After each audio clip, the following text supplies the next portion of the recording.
Hi ಎಲ್ರಿಗೂ ನಮಸ್ಕಾರ and welcome to ಖಡಕ್ ಸಿನಿಮಾ. ಮಾರ್ಕ್ ಹಾಗೂ 45 ಸಿನಿಮಾ ರಿಲೀಸ್ ಆಗುವಂತಹ ಈ ವೀಕಲ್ಲಿ ಯಾವೆಲ್ಲ ಸಿನಿಮಾ ಸುದ್ದಿಗಳು ನಿಮಗಾಗಿ ಕಾಯ್ತಾ ಇದೆ ಅಂತ ಒಂದೊಂದಾಗಿ ನೋಡ್ಕೊಂಬರೋಣ ಬನ್ನಿ. ನೀವೇನಾದ್ರೂ ನಮ್ಮ ಚಾನಲ್ಗೆ ಹೊಸಬ್ರಾಗಿದ್ರೆ ಚಾನಲ್ ಅನ್ನ ಸಬ್ಸ್ಕ್ರೈಬ್ ಮಾಡ್ಕೊಳ್ಳಿ. ಅನೌನ್ಸ್ಮೆಂಟ್ಸ್. ಬಾಲಿವುಡ್ ನ ಬಿಗ್ಗೆಸ್ಟ್ ಸೂಪರ್ ಸ್ಟಾರ್ ಗಳಲ್ಲಿ ಒಬ್ಬರಾಗಿರುವಂತಹ ಮೆಗಾ ಸ್ಟಾರ್ ಸಲ್ಮಾನ್ ಖಾನ್ ಅವರ ಮುಂದಿನ ಬಹುನಿರೀಕ್ಷಿತ cinema the battle of Galwan ಬಗ್ಗೆ ನಿಮ್ಮೆಲ್ಲರಿಗೂ ಗೊತ್ತೇ ಇದೆ. ಇನ್ನು ಈ ಸಿನಿಮಾ ಸಾಕಷ್ಟು ಟೈಮ್ ಇಂದ ಮೇಕಿಂಗ್ ನಲ್ಲಿದ್ದು ಸದ್ಯಕ್ಕೆ ಮೊದಲ ಬಾರಿಗೆ ಈ ಸಿನಿಮಾದ ಒಂದು ಕಂಟೆಂಟ್ ಹೊರಗೆ ಬರ್ತಾ ಇದೆ. ಇದೇ ಡಿಸೆಂಬರ್ 27ಕ್ಕೆ ಅಂದ್ರೆ ಸಲ್ಮಾನ್ ಖಾನ್ ಅವರ 60ನೇ ಬರ್ಡೇಗೆ ಸಿನಿಮಾದ ಟೀಸರ್ ರಿಲೀಸ್ ಆಗ್ತಿದೆ ಎನ್ನುವಂತಹ ಅನೌನ್ಸ್ಮೆಂಟ್ ಕೇಳಿ ಬಂದಿದೆ. ಸಾಕಷ್ಟು ಟೈಮ್ ಇಂದ ಸಲ್ಮಾನ್ ಖಾನ್ ಅವರ ಯಾವುದೇ ಸಿನಿಮಾಗಳಿಲ್ಲದೆ ಫ್ಯಾನ್ಸ್ ಬೇಸತ್ ಹೋಗಿದ್ರು. ಬಜರಂಗಿ ಭಾಯ್ಜಾನ್ ಸಿನಿಮಾದ ಸಕ್ಸಸ್ ರೇಂಜ್ಗೆ ಯಾವುದೇ ಸಲ್ಮಾನ್ ಖಾನ್ ಅವರ ಸಿನಿಮಾಗಳು ಅದಾದ ನಂತರ ಬಂದಿರಲಿಲ್ಲ. ಆದ್ರೆ ಈಗ ಗಲ್ವಾನ್ ಸಿನಿಮಾದ ಮೇಲೆ ನಿರೀಕ್ಷೆ ಬೆಟ್ಟದಷ್ಟಾಗಿದೆ. ಹೀಗಾಗಿ ಡಿಸೆಂಬರ್ 27ಕ್ಕೆ ರಿಲೀಸ್ ಆಗೋದಕ್ಕೆ ರೆಡಿಯಾಗಿ ನಿಂತಿರುವಂತಹ ಟೀಸರ್ ಮೇಲೆ ಪ್ರತಿಯೊಬ್ಬರ ದೃಷ್ಟಿ ನೆಟ್ಟಿದೆ ಅಂತಾನೆ ಹೇಳ್ಬೋದು. ಸಾಮಾನ್ಯವಾಗಿ ಸಲ್ಮಾನ್ ಖಾನ್ ಅವರ ಸಿನಿಮಾದ ಕಂಟೆಂಟ್ಗಳು ಎಕ್ಸ್ಪೆಕ್ಟೇಷನ್ಗೆ ಸರಿ ಹೋಗುವಂತಹ ರೀತಿಯಲ್ಲಿ ಇರೋದಿಲ್ಲ.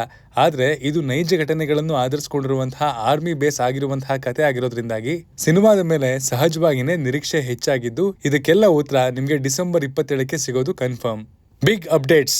ಟಾಕ್ಸಿಕ್ ಸಿನಿಮಾದ ನಾಯಕಿಯಾಗಿ ಕಿಯಾರಾ ಅದ್ವಾನಿ ಆಯ್ಕೆಯಾಗಿದ್ದಾರೆ ಎನ್ನುವಂತಹ ಸುದ್ದಿ ಸಾಕಷ್ಟು ಬಾರಿ ಸಿಕ್ಕಿತ್ತು. ಹಾಗೂ ಅವರು ಶೂಟಿಂಗ್ ನಲ್ಲಿ ಭಾಗವಹಿಸಿರುವಂತಹ ಸಾಕಷ್ಟು ಪಾಪರಾಜಿ ವಿಡಿಯೋಗಳು, ಫೋಟೋಗಳು ಕೂಡ ಸೋಷಿಯಲ್ ಮೀಡಿಯಾದಲ್ಲಿ ಸಖತ್ ವೈರಲ್ ಆಗಿದ್ವು. ಆದ್ರೆ ಫಿಲಂ ಟೀಮು ಇಲ್ಲಿವರೆಗೆ ಕೂಡ ಯಾವುದೇ ರೀತಿಯ ಅಧಿಕೃತ ಅಪ್ಡೇಟ್ ಕೊಟ್ಟಿರಲಿಲ್ಲ. ಈಗ ಸಿನಿಮಾ ರಿಲೀಸ್ಗೆ ಹತ್ರ ಆಗ್ತಿದ್ದಂತೆ ಒಂದೊಂದೇ ಅಪ್ಡೇಟ್ಗಳು ಹೊರಬರ್ತಾ ಇದೆ.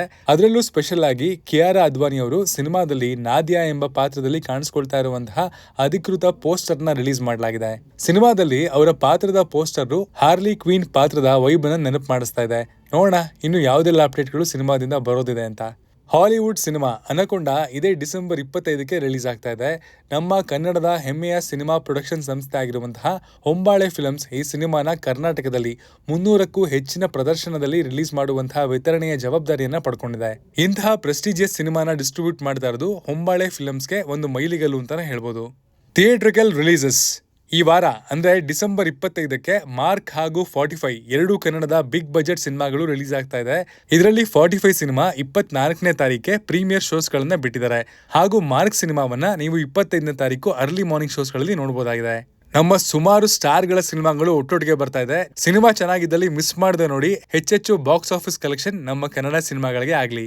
Extras and buzz. ರಾಜಮೌಳಿ ನಿರ್ದೇಶನದ ವಾರಣಾಸಿ ನಿಮ್ಮೆಲ್ಲರಿಗೂ ಗೊತ್ತಿರೋ ಹಾಗೆ ಬಿಗ್ ಬಜೆಟ್ ನಲ್ಲಿ ನಿರ್ಮಾಣ ಆಗ್ತಿರುವಂತಹ ಸಿನಿಮಾ. ಅದೇ ರೀತಿಲಿ ಬಾಲಿವುಡ್ ನ ರಾಮಾಯಣ ಸಿನಿಮಾ ಕೂಡ 2 ಪಾರ್ಟ್ ನಲ್ಲಿ ನಿರ್ಮಾಣ ಆಗ್ತಾ ಇದ್ರು. ಭಾರತೀಯ ಚಿತ್ರದ ಅತ್ಯಂತ ದುಬಾರಿ ಸಿನಿಮಾ ಎನ್ನುವಂತಹ ಖ್ಯಾತಿಗೆ ಪಾತ್ರವಾಗಿದೆ.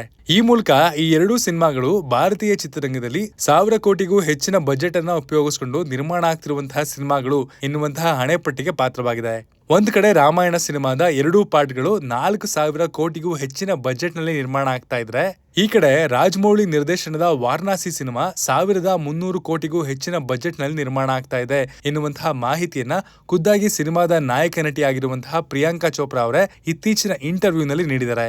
2 ಸಿನಿಮಾಗಳು ಇಂಡಿಯನ್ ಫಿಲ್ಮ್ ಸ್ಟ್ಯಾಂಡರ್ಡ್ಸ್ ನ ನೆಕ್ಸ್ಟ್ ಲೆವೆಲ್ಗೆ ತಗೊಂಡು ಹೋಗ್ತಾ ಇರೋದು ನಿಜಕ್ಕೂ ಕೂಡ ಗ್ರೇಟ್. ದಿ ರಾಜಾ ಸಾಬ್ ಪ್ರಭಾಸ್ ಅವರ ಮುಂದಿನ ಬಿಡುಗಡೆಗೆ ಸಿದ್ಧವಾಗಿರುವಂತಹ ಬಹು ನಿರೀಕ್ಷಿತ ಸಿನಿಮಾ. ಯಾಕಂದ್ರೆ ಈ ಸಿನಿಮಾದಲ್ಲಿ ಅವರ ನಾರ್ಮಲ್ ಹೀರೋಯಿಸಮ್ ನ ಬಿಟ್ಟು ತುಂಬಾ ದಿನಗಳ ನಂತರ ಡಿಫ್ರೆಂಟ್ ಆಗಿ ಒಂದು ಕಾಮಿಡಿ ಓರಿಯೆಂಟೆಡ್ ಪಾತ್ರದಲ್ಲೂ ಕಾಣಿಸ್ಕೊಂಡಿದ್ದಾರೆ. ಆದ್ರೆ ತೆಲುಗು ಚಿತ್ರರಂಗದ ಕೆಲವೊಂದು ಮಾಹಿತಿಗಳ ಪ್ರಕಾರ ಸಿನಿಮಾಗೆ ಇರುವಂತಹ ವ್ಯಾಲ್ಯೂ ಮಾರ್ಕೆಟ್ ನಲ್ಲಿ ತುಂಬಾ ಕಡಿಮೆ ಆಗಿದೆಯಂತೆ. ಯಾಕಂದ್ರೆ ಪ್ರಭಾಸ್ ಅವರ ಸಿನಿಮಾಗಳ ವ್ಯಾಲ್ಯೂ ಯಾವ ಮಟ್ಟಕ್ಕಿದೆ ಅನ್ನುವಂತಹ ವಿಷಯದ ಬಗ್ಗೆ ಡೀಟೇಲ್ ಆಗಿ ಹೇಳಬೇಕಾದ ಅಗತ್ಯ ಇಲ್ಲ. ಆದ್ರೆ ಆ ಸಿನಿಮಾಗಳಿಗೆಲ್ಲ ಹೋಲಿಸಿದ್ರೆ ರಾಜಾ ಸಾಬ್ ಸಿನಿಮಾ ಸ್ವಲ್ಪ ಮಟ್ಟಿಗೆ ಮಾರ್ಕೆಟ್ ನಲ್ಲಿ ಕಡಿಮೆ ಬಿಸ್ನೆಸ್ ಮಾಡ್ತಾ ಇದೆ ಅನ್ನುವಂತಹ ಮಾಹಿತಿ ಸಿಕ್ಕಿದೆ. ಒಂದ್ ವೇಳೆ ಸಿನಿಮಾ ರಿಲೀಸ್ ಆದ್ಮೇಲೆ ಕಲೆಕ್ಷನ್ ವಿಚಾರದಲ್ಲಿ ಚೆನ್ನಾಗಿ ಮಾಡ್ತು ಅಂದ್ರೆ ಪ್ರೀ ರಿಲೀಸ್ ಬಿಸ್ನೆಸ್ ಕಡಿಮೆ ಆಗಿದ್ರು ಕೂಡ ಪ್ರೊಡ್ಯೂಸರ್ಗೆ ಏನು ಲಾಸ್ ಆಗಲ್ಲ. ಒಳ್ಳೆ ಕಲೆಕ್ಷನ್ ಅನ್ನೇ ಸಿನಿಮಾ ಮಾಡುತ್ತೆ. Because content is king. ನಿಮ್ಮೆಲ್ಲರಿಗೂ ಗೊತ್ತು ರಾಜಮೌಳಿ ಅವರ ಸಿನಿಮಾದ ಕಥೆಯನ್ನ ಬರೆಯೋದು ಅವರ ತಂದೆ ವಿಜಯೇಂದ್ರ ಪ್ರಸಾದ್ ಅಂತ. ಇನ್ನು ವಾರಣಾಸಿ ಆದ್ಮೇಲೆ ಅವರು ಒಂದು ಕಥೆನ ಬರಿತಾ ಇದ್ದು, ಇದು 80ರ ದಶಕದ ಒಬ್ಬ ಸೂಪರ್ ನ್ಯಾಚುರಲ್ ಪವರ್ ಹೊಂದಿರುವಂತಹ ಕಾಡಿನ ನಾಯಕನ ಕತೆ ಅನ್ನುವಂತಹ ಸುದ್ದಿ ಈಗ ತೆಲುಗು ಚಿತ್ರರಂಗದ ಗಲ್ಲಿ ಗಲ್ಲಿಗಳಲ್ಲಿ ಕೂಡ ಓಡಾಡ್ತಾ ಇದೆ.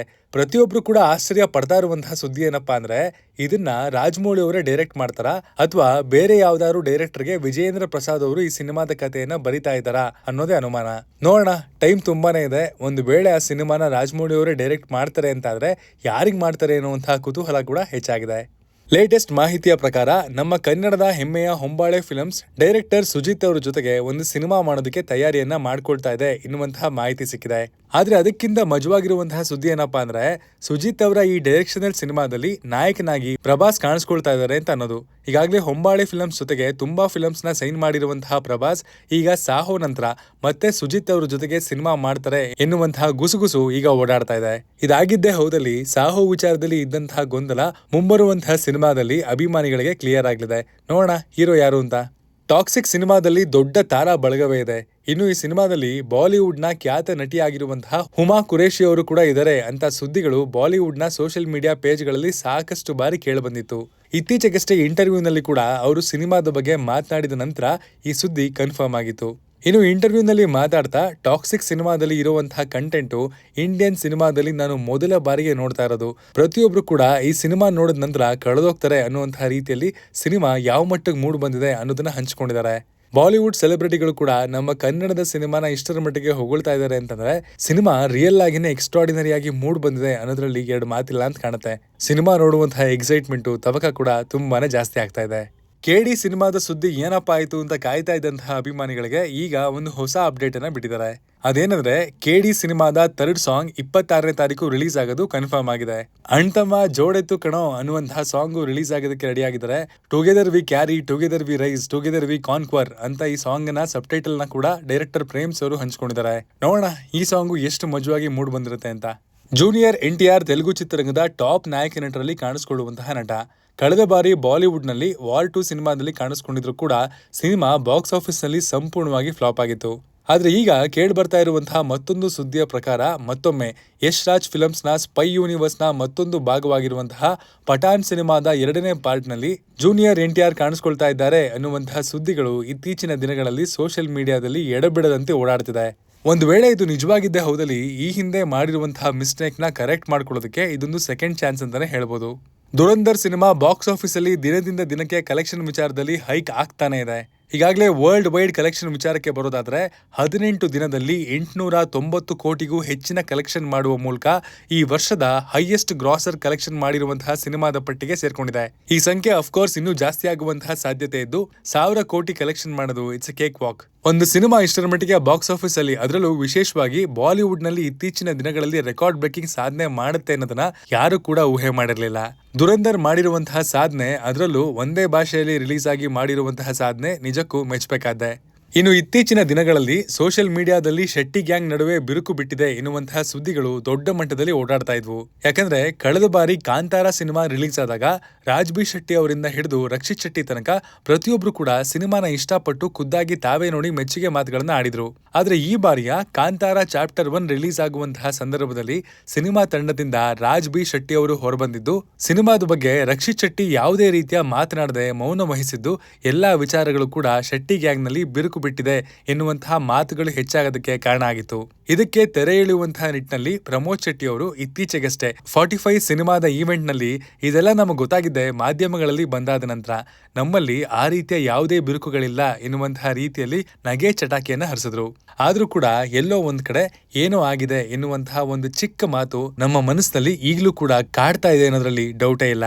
ಏನ್ ಬೇಕಾದ್ರೂ ಆಗಿರ್ಲಿ, ಆದ್ರೆ ಆದಷ್ಟು ಬೇಗ ಈ RRR ಗಳು ಅಥವಾ ಶೆಟ್ಟಿ ಗ್ಯಾಂಗ್ ಅಂತ ಏನ್ ಕರೀತಾರೋ ಇವ್ರುಗಳು ಒಟ್ಟಾಗಿದ್ರೇನೆ ಅವ್ರನ್ನ ನೋಡೋದಕ್ಕೆ ಒಂದು ಖುಷಿ. ಇದಿಷ್ಟು ಈ ವಾರದ ಸಿನಿಮಾ ಸುದ್ದಿ. ನಾನಂತೂ ರಿಲೀಸ್ ಆಗ್ತಾ ಇರುವಂತಹ 2 ಸಿನಿಮಾಗಳನ್ನ ನೋಡೋದಕ್ಕೆ ಹೋಗ್ತಾ ಇದ್ದೀನಿ. ಆದಷ್ಟು ಬೇಗ ಅವುಗಳನ್ನ ನಿಮ್ ಮುಂದೆ ಕೂಡ ರಿವ್ಯೂ ರೂಪದಲ್ಲಿ ಪ್ರೆಸೆಂಟ್ ಮಾಡೋದಕ್ಕೂ ಕಾಯ್ತಾ ಇದ್ದೀನಿ.